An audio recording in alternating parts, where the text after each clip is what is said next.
Hi, I'm Dr. Paul Haefner. Welcome to Sport Psych in a Minute, your weekly resource for insights and tips into the psychological side of equestrian sport. A lot of times when people first come to me, they ask a simple question, which is change possible? Can I really make this change? And what I've come to learn over time is that not only is change possible, but in many cases I can almost guarantee change if 5 essential conditions are met. These 5 essential conditions for change are things that I learned from my clinical hypnosis mentor, Ron Klein. The first one is that we need to have an unequivocal desire for change. The idea here is no yes buts. If we find ourselves saying something like, well, I really want to, but feel this reservation inside or have some worry about making that change, then it's far less likely that we're going to be able to make that change. So, the first one is unequivocal desire to change.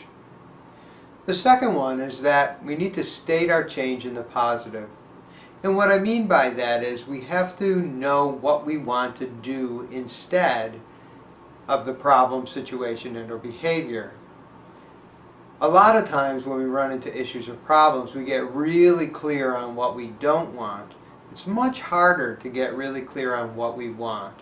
And that's the spirit behind stating something in the positive. The third one is that our change that we make needs to be contextual or behavioral. The idea that we need to drill down and look at the behavioral stream and figure out exactly what's going on where. That helps us identify where to make effective shifts and changes. A lot of times we want things to be different in a very global, non-specific way. And when we are global in our desire for change, when it's not specific in our desire to change, like wanting to be a great rider everywhere, then we run into problems.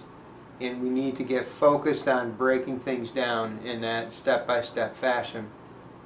The fourth one is that the things that we want to change have to be things that we can initiate and we can maintain. That the change we want to make is self-initiated and self-maintained.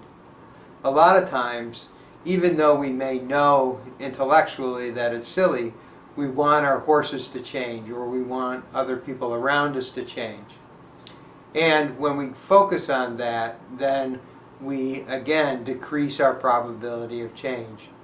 We have a much greater probability of making effective changes if we focus on things that we can initiate and things that we can sustain over time. The final one is future-oriented. The change that we want to make has to be something that we're going to do differently or experience differently in the future. We can't change what happened yesterday or last week or last month. And while we can change the meaning of that for ourselves, it's really important that when we're looking to make a change that we're thinking about what we're going to do today, tomorrow, next week, and next month. So the next time you get serious about making a change, challenge yourself to see if you have met those 5 conditions for change. Are you unequivocal in your desire? Do you know what you want to do? Have you stated it in the positive? Have you gotten really clear about the specific context in which you want those changes to occur? Is it contextual, behavioral? Is it self-initiated and maintained? Are your solutions, the things you want to change, things that you can do for yourself and you can maintain? And then finally, is it future-oriented? If you've enjoyed this video and found value in it for yourselves, please like the video and share it with your friends. This has been Sport Psych in a Minute. I'm Dr. Paul Haefner, and I'll see you next week.